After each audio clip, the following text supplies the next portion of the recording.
అన్నమయ్య జిల్లా పుంగనూరులో పెండింగ్ జీతాల చెల్లింపులపై civil supply కార్మికులు ఆందోళనకు చేపట్టారు. పట్టణంలోని సివిల్ సప్లై గోదాం వద్ద సిపిఐ ఏఐటియుసి నాయకులు పి వెంకటరమణారెడ్డి రామ్మూర్తి ఆధ్వర్యంలో నిరసన కార్యక్రమం నిర్వహించారు. 3 నెలలుగా జీతాలు అందక తీవ్ర ఇబ్బందులు ఎదుర్కొంటున్నామని కార్మికులు ఆవేదన వ్యక్తం చేశారు.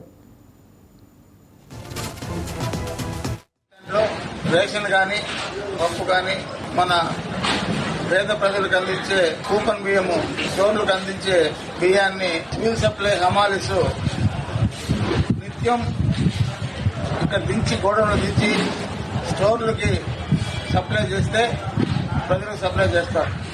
అలాంటిది వాళ్ళు కష్టపడే కార్మికులకి కనీసం 2 నెలల జీతం ఇవ్వకుండా ఈ ప్రభుత్వం నాటకం ఆడుతా ఉంది. జీతాలు ఇవ్వకపోతే రేపు నెల నుంచి మేము అన్లోడ్ చేయము, లోడ్ చేయమని చెప్పి కూడా స్వామి తెలియజేస్తా ఉన్నాం. దయచేసి మన కలెక్టర్ గారు, అన్నమయ్య జిల్లా కలెక్టర్ గారు ఆలోచన తీసుకుని దీన్ని జీతాలు ఇచ్చే ప్రాసెస్ కంపల్సరీ చేయాలని చెప్పని దిశగా డిమాండ్ చేస్తా ఉన్నాం.